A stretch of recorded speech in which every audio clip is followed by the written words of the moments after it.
যোগাযোগ আছে? মমতা ব্যানার্জি তার সঙ্গে কিছু করেছেন? বরঞ্চ সেই যে গুলি চালিয়েছিল তাকে ডায়েসে বসিয়ে দিয়ে তাকেই সম্মান করা হয়। যারা শহীদ হয়েছে তাদেরকে সম্মান করা হয়। 21শে জুলাই কংগ্রেসের কাছ থেকে কেড়ে নেওয়া একটি অনুষ্ঠান। এই অনুষ্ঠানে শহীদদের অর্পণ করা হয় না, বরং তাদের যারা গুলি করেছিল তাদেরকে সম্মান জানানো হয়।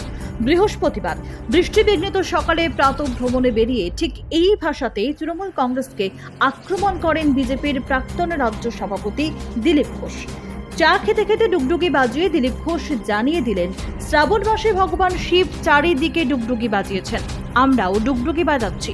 বর্তমান পরিস্থিতিতে মানুষকে জাগিয়ে তোলার জন্য, মানুষকে লড়াইয়ের জন্য আহ্বান জানাতেই এই ডুগডুগি বাজানো। নিয়মমাফিক সাত সকালেই দুর্গাপুর স্টিল টাউনশিপের রাস্তায় এদিন প্রাতঃভ্রমণে বেরিয়ে পড়েন বিজেপি নেতা। সঙ্গে ছিলেন বিজেপি যুব মোর্চার কর্মীরা। রাস্তায় যেতে যেতে বারবার বাধা হয়ে দাঁড়ায় বৃষ্টি। দুর্গাপুর স্টিল টাউনশিপের বিজন চণ্ডীদাস বাজারে নির্ধারিত জায়গায় চা চক্র না করতে পারলেও বৃষ্টিতে একটি মিষ্টির দোকানের ছাউনির নিচে তিনি বসে পড়েন আর সেখানেই চা খেতে খেতে ডুগডুগি বাজান।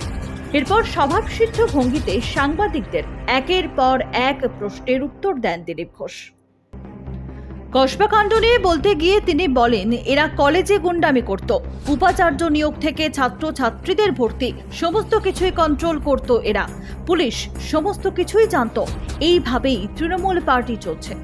কালীগঞ্জে তৃণমূল কংগ্রেসের বিজয় মিছিল থেকে বোমাবাজিতে কিশোরীর মৃত্যু প্রসঙ্গে বলতে গিয়ে দিলীপ ঘোষ বলেন, এর আগে এগরাতে বিস্ফোরণ হয়েছিল, বোমা কারখানা চালাচ্ছিল তৃণমূল নেতা, 8 জনের মৃত্যুর মতো মর্মান্তিক ঘটনা ঘটেছিল, কিন্তু কি হলো?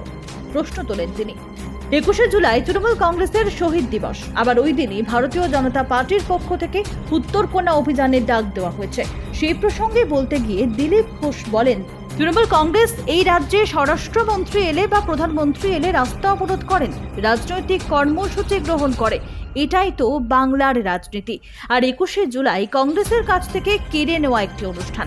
এখানে শহীদদের তর্পণ করা হয় না, যারা গুলি করেছিল তাদেরকে সংবর্ধনা দেওয়া হয়।